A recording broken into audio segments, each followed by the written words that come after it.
करिया। मैं आपका आज्ञाकारी और आपके पिता श्री जी का भी आज्ञाकारी। कहो क्या बात है। रात दरबार से आवाज दे रहा हूँ, आप और हमारे सेनापति साहब के सुपुत्र उन्हें भी और आप भी कमलेश भैया को राजकुमार किशोर भैया आप लेकर के साथ में रात दरबार में शीघ्र हाजिर हो जावे। ठीक है, मैं इसी वक्त आ रहे हैं। आइए, मैं इंतजार में खड़ा हूँ, आइए।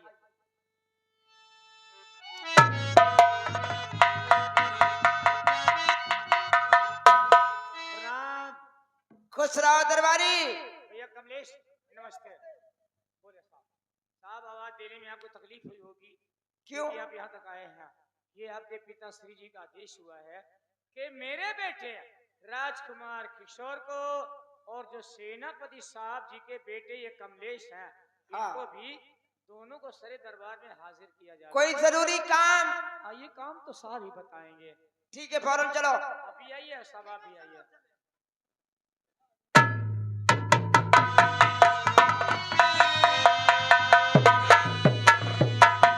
पिताजी के चरणों में बेटे का प्रणाम स्वीकार हो। खुश रहो बेटा। सेनापति जी नमस्ते। और तो सब ठीक है, आप कैसे हैं? महामंत्री जी नमस्ते। महाराज को कमलेश का प्रणाम स्वीकार। खुश रहो कमलेश, खुश रहो बेटा। और मंत्री जी को मेरा प्रणाम स्वीकार। पिताजी बेटे कमलेश का प्रणाम स्वीकार हो। बेटा कमलेश खुश रहो, कैसे हो? मैं तो ठीक हूँ, लेकिन आप कैसे? मैं भी फिट हूँ, बिल्कुल। बहुत अच्छी बात है। लेकिन पिताजी आज अचानक मुझे राज दरबार में किस लिए बुलाया गया? मुझे भी चिंता है मेरे बेटे, लेकिन घबराओ नहीं, कोई बात होगी तो महाराज खुद बताएंगे। बहुत अच्छी बात है। तुम्हारे समक्ष मैं श्री महाराज जी से बातें कर रहा हूँ। श्री महाराज जी। हाँ कहो। गुस्ताखी मेरी माफ करें। कहा क्या कहना चाहते हो? कहना ये चाहता हूँ कि आखिर क्या बात है हुजूर कि आज इन सभी लोगों को दरबार में क्यों उपस्थित किया गया? क्या काम है? जानना चाहते हो? अवश्य हुजूर। दरबारी जी साहब। तुम्हें मालूम है क्या हमारे लीडर सिंह के पत्नी का जिस वक्त स्वर्गवास हुआ, जी हाँ, उस वक्त कमलेश का बचपना था।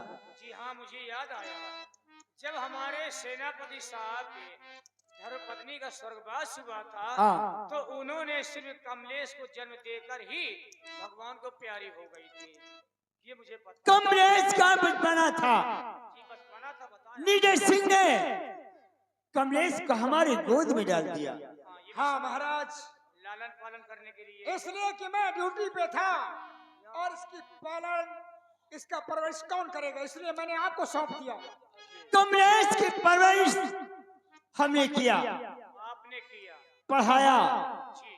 आज कमलेश सयाना है, हाँ साहब। तो हम कमलेश को एक अपना बेटा समझते हैं। अरे वाह महाराज, अपना बेटा। हुजूर, ये आपकी बातों से तो मुझे ये एहसास हो रहा है कि आपके दिल के अंदर ये उमंग उठ रही है कि मेरे एक बेटा नहीं, मेरे दो बेटे हैं। क्यों साहब? दरबारी, जैसे एक बेटा हमारा किशोर है आप बेटे हैं और वैसे एक बेटा हमारा कमलेश है। बोले महाराज। क्या बात है, क्या आपकी महानता है हुजूर। जाओ कमलेश को आज दरबार में जी। साई वस्त्र पहनाओ जैसे किशोर के वाह बदन पे। महाराज, क्या बात है।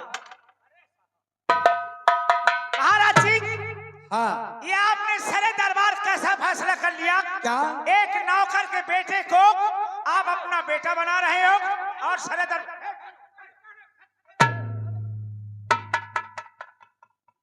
महाराज, हाँ एक नौकर के बेटे को अपना बेटा मान रहे हो और सरे दरबार शाहीवत पहनाया जा रहा है। महाराज, मंत्री अभय सिंह, कमलेश को तुम नौकर समझते हो, लेकिन हम कमलेश को नौकर नहीं समझते। नहीं महाराज, नौकर नौकर होता है और बेटा बेटा होता है। नौकर कितनी भी ऊंचाई में पहुंचे लेकिन नौकर को कभी सिर पे नहीं बिठाना चाहिए। मंत्री जी मुझे मालूम है कि आपने कमलेश का लालन पालन किया। हाँ जब कमलेश की माँ का देहांत हुआ तो हाँ। कमलेश का बचपना था, सेनापति नीडर सिंह ने आपके गोद में डाल दिया और आपने उसे का लालन पालन किया, पाल पोस कर सयाना कर दिया। इसका मतलब ये नहीं कि उसे आप अपना बेटा मान ले और सरे दरबार साहिबत पहना दे महाराज। मंत्री अभय सिंह, जबकि हमने कमलेश की परवरिश किया है, पढ़ाया है, तो कमलेश हमारा बेटा होकर रहेगा। नहीं महाराज, और कमलेश को हमने अगर सीने से लगाया है तो सीने से लगा कर रखिए। क्या बात है महाराज। नहीं महाराज, जो आप सरे दरबार कर रहे हो हाँ तुम्हारे समझ में ये बात अच्छी, लेकिन मंत्री अभय सिंह के समझ में ये बात अच्छी नहीं जो आप सरे दरबार कर रहे हो महाराज। समझ में तुम्हारे नहीं आएगी, हमें मालूम है कि तुम्हारी समझ में ये बात नहीं आएगी। अरे साहब, ये मंत्री जी की समझदारी फेल है, इनकी समझदारी फेल है, मेरी बच्चेदानी ठीक। बेटा किशोर और बेटा कमलेश, क्या बात है, आज आपने राज दरबार क्यों बुलवाया है? बेटा दरबार बुलवाने का कारण यह है क्या कारण है महाराज? कि नासिक में कुंभ का मेला बहुत बड़ा लगा है। नासिक में हाँ। और तुम दोनों भाई कृष्णावती के साथ जाओ और मेला दिखाकर गंगा स्नान कराकर महल जल्द वापस आना बेटा। जैसे अच्छा। आज्ञा महाराज। तो ये बात है, हाँ हमारी बहन नासिक में मेला देखना चाहती है हाँ बेटा और गंगा स्नान करना चाहती है। हाँ। घबराइए नहीं पिताजी, हम दोनों भाई बहन को मेला दिखाकर गंगा स्नान करवाने के बाद शीघ्र राजमहल वापस आएंगे। हाँ बेटे जाओ बेटा कमलेश और कृष्णावती, जाओ बेटी, खुश रहो बेटा। लीडर सिंह जाओ, तुम भी अपनी बॉर्डर पे ड्यूटी लगाओ, खुश रहो। पुत्र कमलेश, ताजी तुमसे कुछ कहना है मेरे लाल। क्या कुछ कहना चाहते हो? आज तुमने सुना भरे दरबार में महाराज ने आपको अपना बेटा बना लिया है। हाँ पिताजी। साथ साथ जैसे राजकुमार के बदन पे शाही वस्त्र है वैसे तुमको पहनाया गया, लेकिन आज उन्होंने मुझे एक बेटे का दर्जा दिया। बेटे का दर्जा दिया है, बेटा बना लिया है। हाँ। और मंत्री जी को तकलीफ हुई है, उन्हें बहुत ज्यादा जलन हो गई।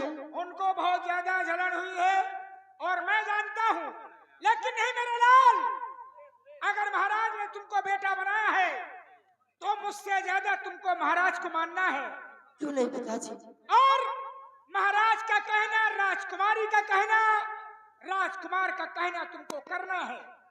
जो वो लोग कहें उनके कहने अनुसार तुमको चलना है पिताजी। और ध्यान रहे इस बात का पुत्र कमलेश कि हम एक वफादार सेनापति हैं। हमारे वर्दी में, हमारे इज्जत में दाग नहीं लगना चाहिए। नहीं पिताजी, आप चिंता ना करें। महाराज ने मुझे अपना बेटा माना है, भरे दरबार में मुझे शाही पोशाक पहनाए है, तो मैं भी एक बेटे का फर्ज अदा करूंगा। क्या बात है। और जैसे हमारे राजकुमार भैया किशोर है, आज के बाद उन्हें मैं भाई नहीं बल्कि सगा भाई मानूंगा। अपनी राजकुमारी बहन को मैं अपनी सगी बहन मानूंगा। शाबाश, मेरे रहते हुए इन्हें कोई तकलीफ नहीं होने पाएगी। शाबाश। कुछ भी हो जाए, क्यों ना मेरा सर कलम हो जाए, लेकिन महाराज के मान सम्मान पे आपके वर्दी में कभी दाग नहीं लगने दूंगा। वाह बेटा, तुमसे यही उम्मीद है। और जाओ, ईश्वर तुम तीनों की मनोकामना पूरी करे। जाओ, ठीक है पिताजी। खुश रहो। आज तो भैया जाओ पुत्र, जाओ। भैया आओ चलो नासिक, क्योंकि नासिक बहुत दूर पड़ता है। हम तीनों लोग नासिक मेले की तैयारी करते हैं। नजरी को तेरा इंतजार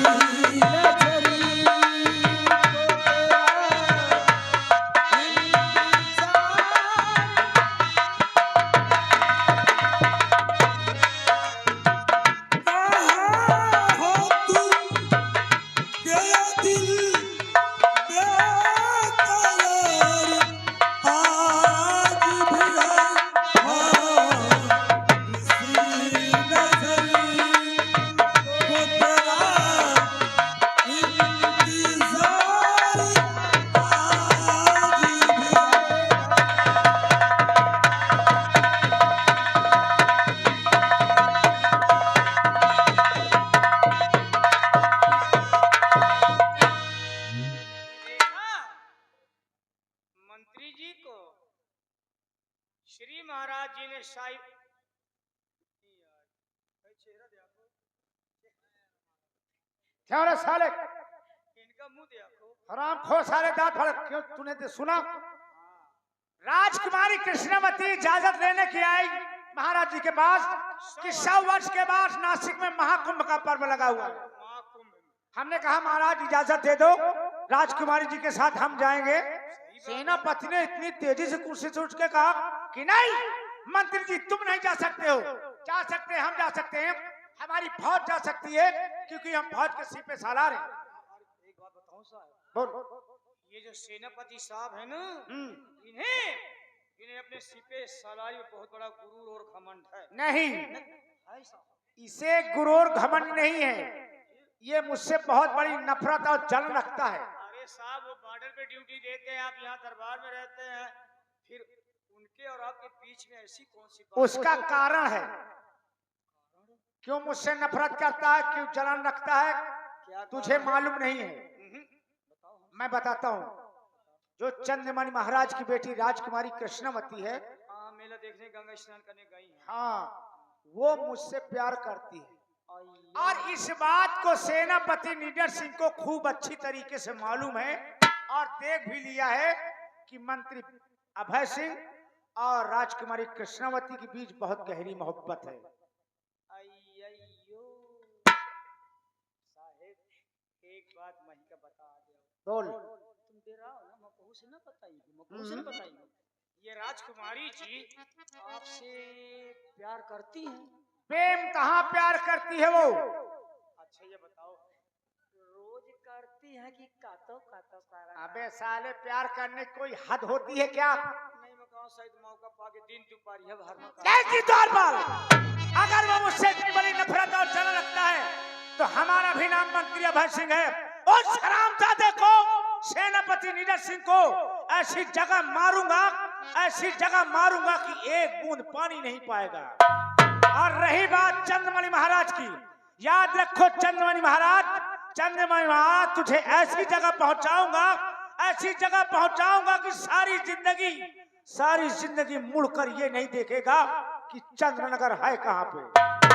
समय का इंतजार करता हूं, जिस दिन वो घड़ी आ गई, ये चंद्रनगर को तहस नहस कर दूंगा, और यहाँ का राजा बन के मंत्री अभय सिंह आपके दिल के अंदर ये उमंगे, ये तरंगे, ये हौसले, हाँ दरबार, कि यहाँ के राजा बनोगे।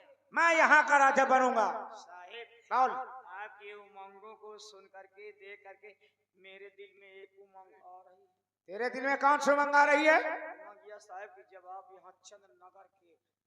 चंद्रनगर के राजा बन जाना, तो साहेब महिका आप रानी बना दी। तुझे मैं अपनी रानी बनाऊंगा। हरामजादे, मैं तुझे अपनी रानी बनाऊंगा। अरे रानी तो मैं उसे बनाऊंगा जो चंद्रमणि महाराज की बेटी राजकुमारी कृष्णवती है। रानी उसे बनाऊंगा, और चंद्रनगर का राजा मंत्री अभय सिंह होगा।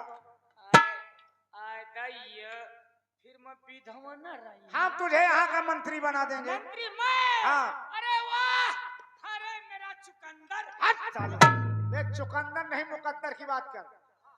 तुम जा, गेट पे ड्यूटी दो, और मैं प्रजा की ओर जा रहा हूँ, क्योंकि आने वाले भविष्य काल में चंद्रनगर का मुझे राजा बनना है, और प्रजा को मुझे अपने मुट्ठी में करना है। जा गेट पे ड्यूटी।